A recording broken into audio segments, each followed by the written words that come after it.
On this episode of Doing the Most, we are bottling and tasting our peach mead. Homemade brews and various how-tos, everything from mead to roast, bake creation, fermentation, inebriation, doing the most. If you haven't watched our original peach mead video where we made peach mead with 30 pounds of peaches, I'd recommend you check that out before watching this video. This time around, we are bottling the peach mead. It has dropped crystal clear, and we are going to get it in bottles in preparation for summer sipping. So I have here our sanitized racking system. That's a stainless steel racking cane and medical grade tubing.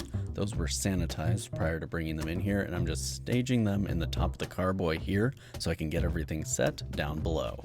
Also, I'm moving my sanitizer into this open jug that I cut the top off of. I'm going to use that to sanitize equipment as well as sanitize the corks that are going to go in these corked bottles. These are number 9 corks. You can typically use number 8 or number 9. I like number 9 because they have a little bit of a tighter fit.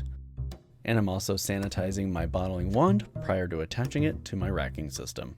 I staged a couple of dozen bottles here, thinking that we'd probably get about 22 to 23 bottles out of this batch, and starting my siphon. And for those of you who like to joke about my starting my siphons with my mouth instead of an auto siphon, I made sure to sanitize this on camera just for you all. And I'm just running a little bit off the beginning here to get the sanitizer out of the tubing, and then we're off to the races. I'm just applying a little bit of pressure to the valve on the bottom of the bottling wand, and this allows the valve to open up and fill the bottles from the bottom up. You'll know when you have enough in the bottle when the level of the mead reaches the mouth of the bottle. Then you remove the bottling wand, and that will leave enough space behind for your cork. And I made sure to fill a clear bottle here for the grams. Always want to make sure we get a great photo op for you. And then we fill and fill and fill and fill until all of our bottles are filled. And then I had just a little bit left in the racking system to pull off a taste in a mason jar. I'm using a hand corker here to cork all of the bottles. And we're done. This net 22 bottles of delicious peach mead. Even the clarity on this last draw that came off of the racking tubing is pretty clear, which I was concerned that I maybe sucked up some of the honey haze that was in the bottom of the carboy, but it looked pretty good.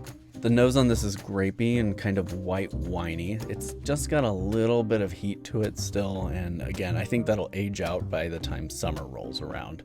The flavor is like biting into a big juicy peach. Lots of peach flavors and aromatics washing over your tongue that are really supported well by that slight bit of back sweetening that was done with orange blossom honey.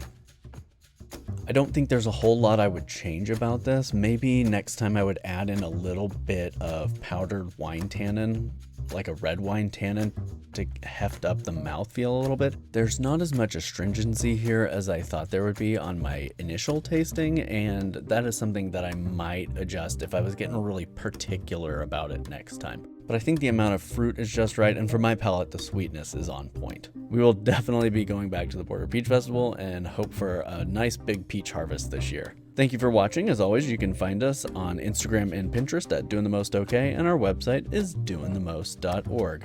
And as always, we're curious to hear from you. Have you made a fermented peach beverage, maybe a peach wine or a peach mead? Let us know how it turned out for you and what your recipe was in the comments. Until next time, keep doing the most.